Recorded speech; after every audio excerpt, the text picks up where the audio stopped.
Okay, Kari, what do you got for us? I've got a historical myth, and I love this one.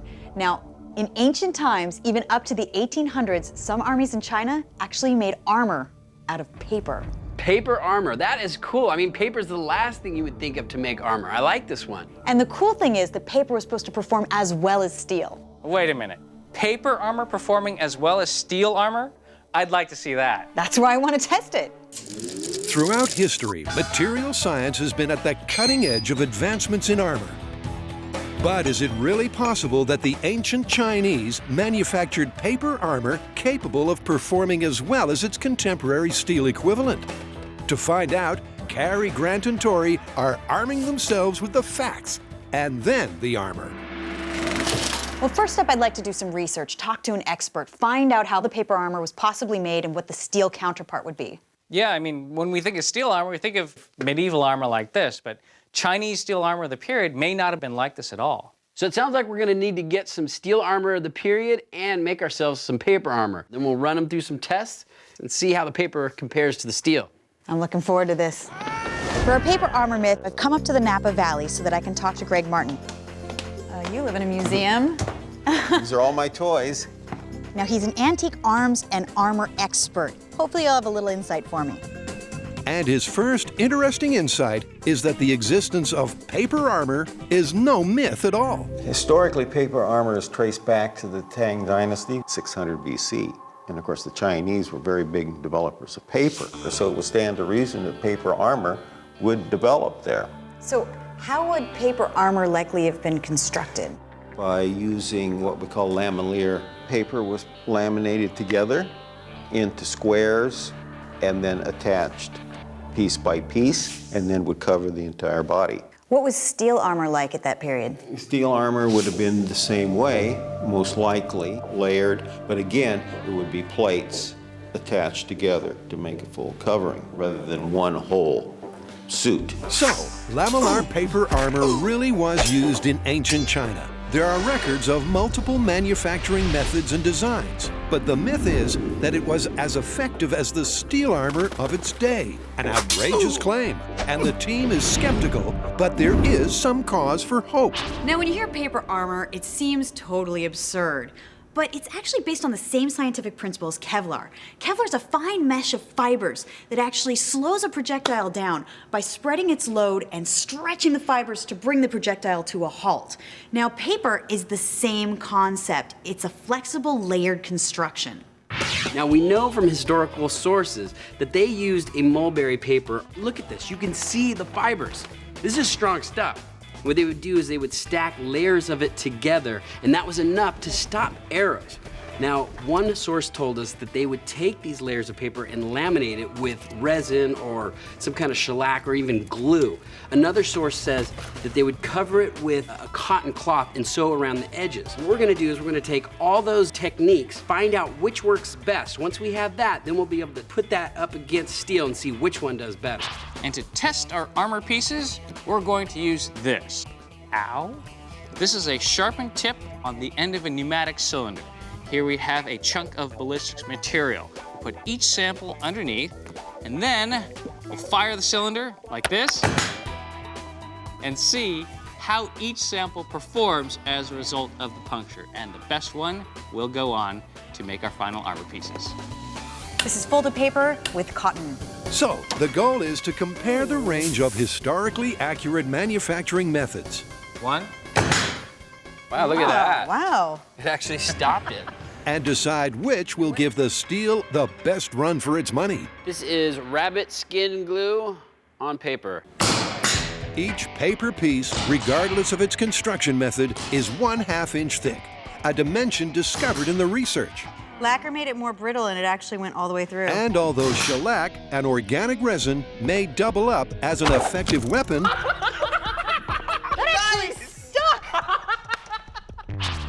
the result that emerges is that hardened squares like lacquer lack the penetrative protection of the winning sample.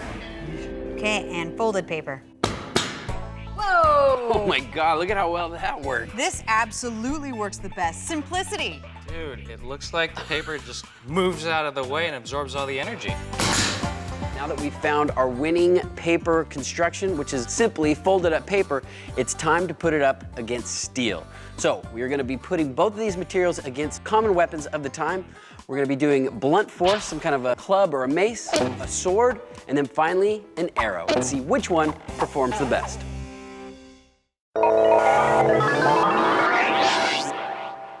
Our trio of Mythbusters have a martial mystery from Oriental history. Supposedly, as a material for making armor, paper matches steel. So the concept behind paper armor is lamellar construction, which is many small plates laced together in rows. Now the plates could have been composed of cloth, metal, or in our case, paper. The advantage of this armor was that it was incredibly flexible. The paper armor was also lightweight, cheap, and purportedly as effective as steel. And it was used all the way up until the 19th century. So far, the team has discovered that of all the historically recorded manufacturing techniques, simple folded squares provide the most protection. This absolutely works the best. But they're still skeptical of paper's ability to match steel. So before they go all out and build a full suit of paper armor, paper will have to prove itself in an authentic setting. Greetings, friends.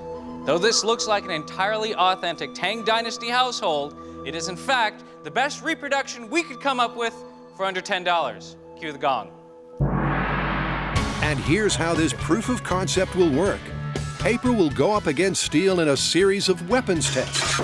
And if the damage to a clay block beneath is reasonably comparable, only then will they move on to a full-scale testing with full suits of armor. Now the way we're choosing our thickness of armor is we've done some research and the lamellar armor was about 1/32 of an inch steel. As far as the paper armor goes, we found out that it was about a 1/2 inch thick. And a 1/2 inch thick equals about 28 sheets of the paper. To get things rolling, Grant wheels out a familiar robotic swinger. Calibrated to human swinging speeds, that's 125 miles per hour for the data divas out there. She's ready for weapon number 1. So for our blunt force trauma test, we're gonna use this. This is a reproduction of an ancient Chinese weapon called a chui. That's gonna do some damage, isn't it? Hopefully. First up, for a taste of the mace, is the steel control. The material the mythical paper armor has to match. Trauma test in 3, 2, 1.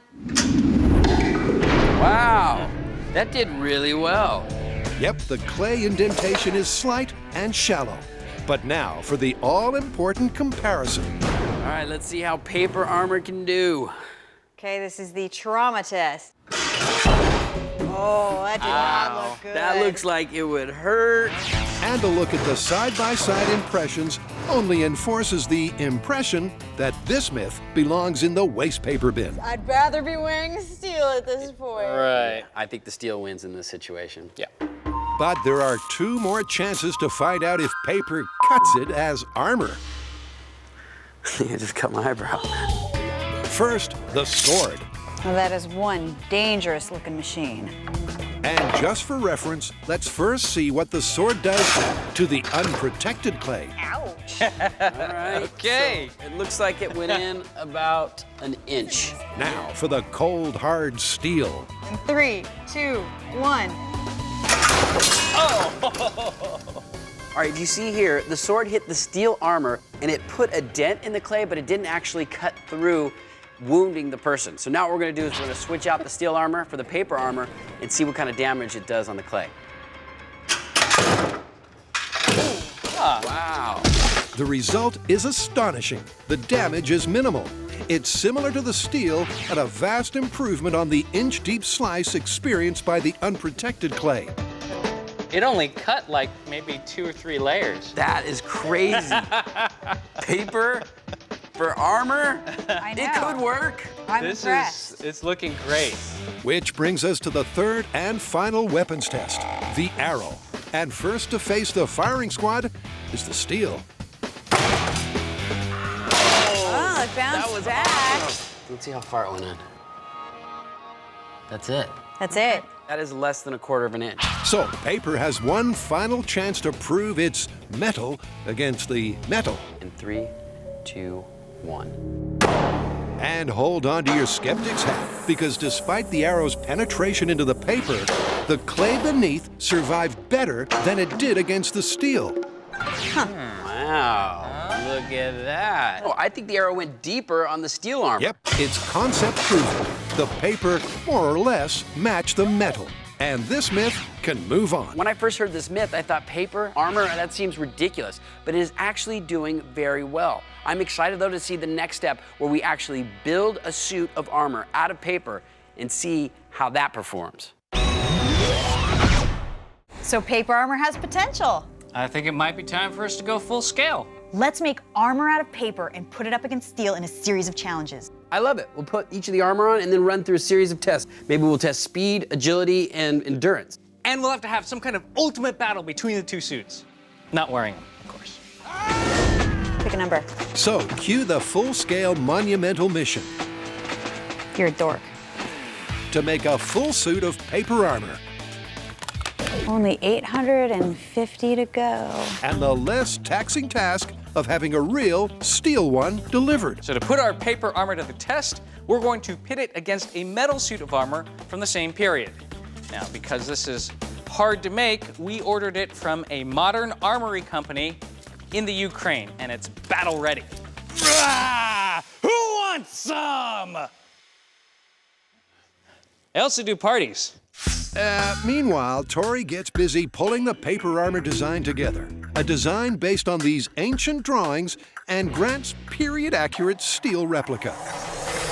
Now, if you look at the steel armor, the scales have holes drilled into them and they're tied together with leather straps. Plus, they are overlapping. That way there are no gaps in the armor. I think we need to do the exact same thing. Take our paper scales, drill some holes into them, overlap them, and tie them together with cotton cord. All right, so this is the progress that I've done so far.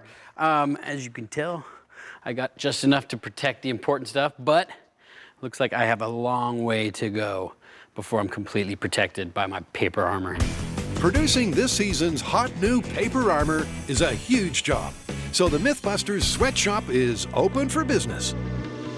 And after a week's hard work, hundreds of lamellar plates have been sewn together to form a full suit of armor that, after some minor tailoring, will be ready to go into battle. Oh, Kari, I just don't know about this paper motif. I don't know if the judges are really going to like it or not. Oh well, make it work. The question is, will it work as well as steel? To find out, the team is signing up for basic battle training. But before both sets of armor are weapons tested, there are 3 track and field events. Now, so far in our testing, the paper and the steel are pretty much neck and neck. But now that we have our full suits of armor made, it's time to put them to the test. We're gonna put our suits head to head in the types of things that you would find in battle, namely speed, agility, and endurance. Oh, I'm back. So why are we testing these 3 things, endurance, speed, and agility? You're gonna need endurance because you're gonna have to march to the battle. You're gonna need speed because you're gonna be running into the fight. And finally, when you're in the fight, you're gonna be ducking, dodging weapons, swinging weapons, and you need that flexibility. So, turns out, stopping weapons isn't the only thing that the armor needs to be good at. And the first event in the Armor Olympics is the 50-yard sprint with sword. Well, you couldn't find me a giant pair of scissors to run with? Well, you will be wearing a suit of armor, this season's must-have safety gear. Here on MythBusters, we are making science cool. So I'm about to take my speed run in the paper armor. All right, this is sprinting in paper armor. Are you ready? And I have to say, I do think that the paper armor is gonna encumber me a little bit just because I've got the armor right down here where my legs are. Here we go. On your mark, get set. We'll see how I do.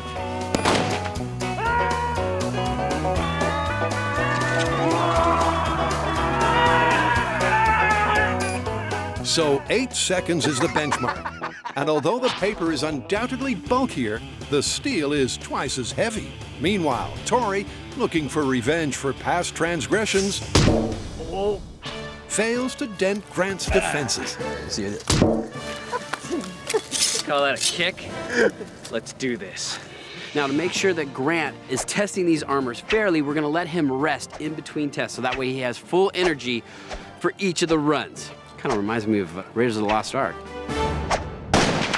As the saying goes, never bring a sword to a starting gunfight. On your marks, get set. I can say I'm really surprised at how little a difference there is between the paper and the steel armor. I can't believe there's only a second difference. Yep, the bulkier, more restrictive paper armor performed fractionally better. But with so little in it, conclusions can't be drawn just yet. Cue test 2. Now, for the endurance part of this test, I will be running a mile through these hills and then ending up on that side of the moat, at which point I will try to jump up onto the rope and cross over. So that's the course. Yes! Go! Now for the time trial in paper. I don't know if I'm gonna have the energy to fight when I get there. With the armor weighing in at close to 30 pounds, it's tough going. Now, the running wasn't so bad in the paper armor. I mean, it is awkward. You have all this bulk on you. I am Tor, part of the paper clan. But climbing over the rope, I get too old for this. I thought I had it, but about midway there, my legs fell off the rope. And once I lost my legs, You pull yourself back up? do it! I knew that was it. I was going in. It's fresh! Bleep indeed, because paper and water don't necessarily mix. But luckily, it has a chance to dry out overnight. Whether it'll retain its structural integrity for the test to come is another matter. And speaking of tests to come, Tori's time to beat tomorrow while wearing steel is just short of 12 minutes. You guys don't heat this pod? Let's get home and get you dry. All right. We live this way. This way.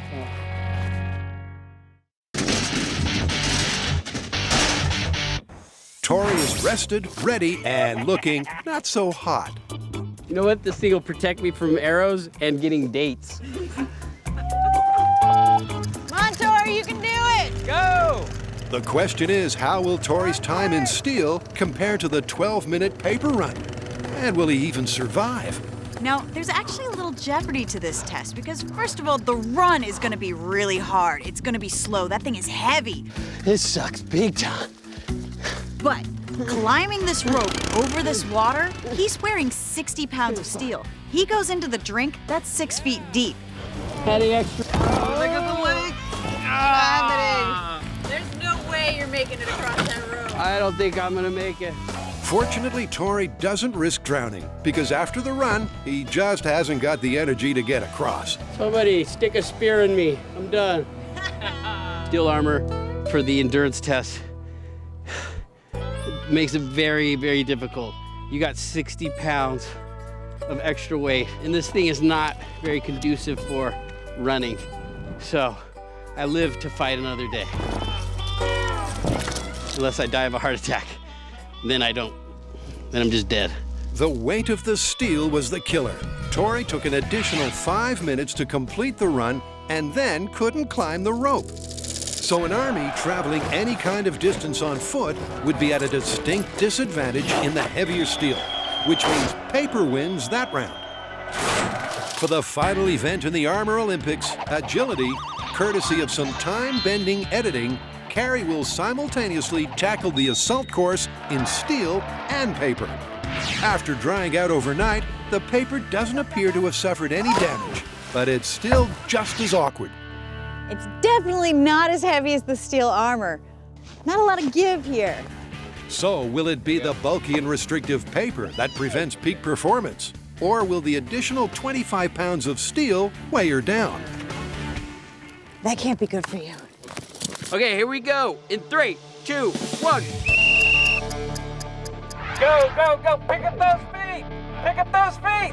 On the first obstacle, the paper already has an advantage. Wow! The weight difference is clearly the key factor.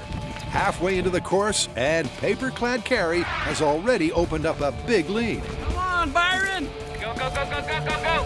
And while crawling, the paper may well be slowing Kari down. Uh-oh, she's having a little trouble with the sand pit.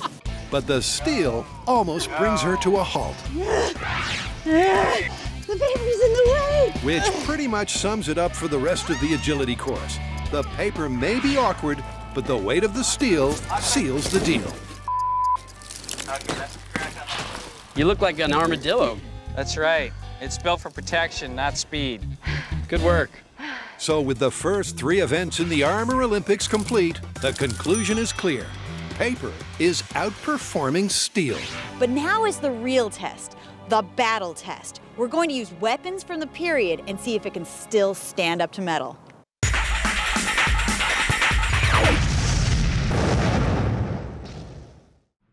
As incredible as it sounds, paper armor is holding up against its contemporary steel equivalent.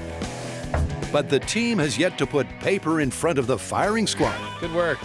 So now that both steel and paper armor have passed through the agility tests, it is time to see how well they protect under a full-scale attack. What we're gonna do is set up some mannequins. Grim up, this is gonna get dangerous. Cover those mannequins with both armors and then attack them on a full scale with swords, arrows, and even an ancient gun. Then we'll be able to find out once and for all, is paper armor as good as steel armor?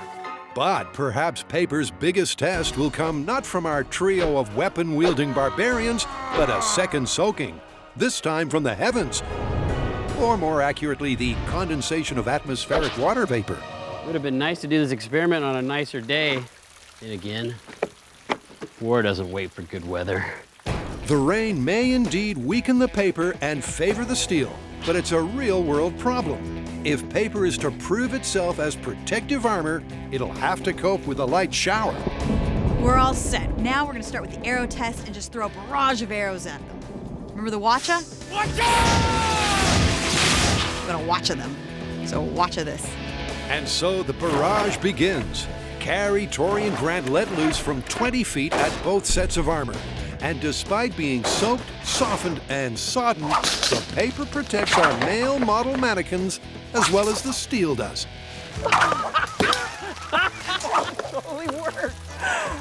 That is phenomenal! It totally worked. The paper armor is stopping the arrows. We have not got one arrow to penetrate through. I mean, it doesn't look as good as the steel armor, but the important thing is, it's working.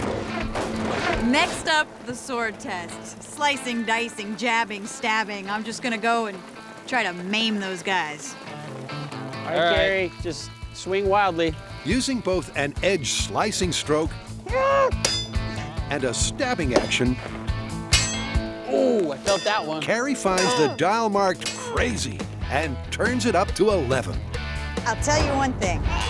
It's interesting the sound you make when you're attacking. I didn't actually mean to verbalize all the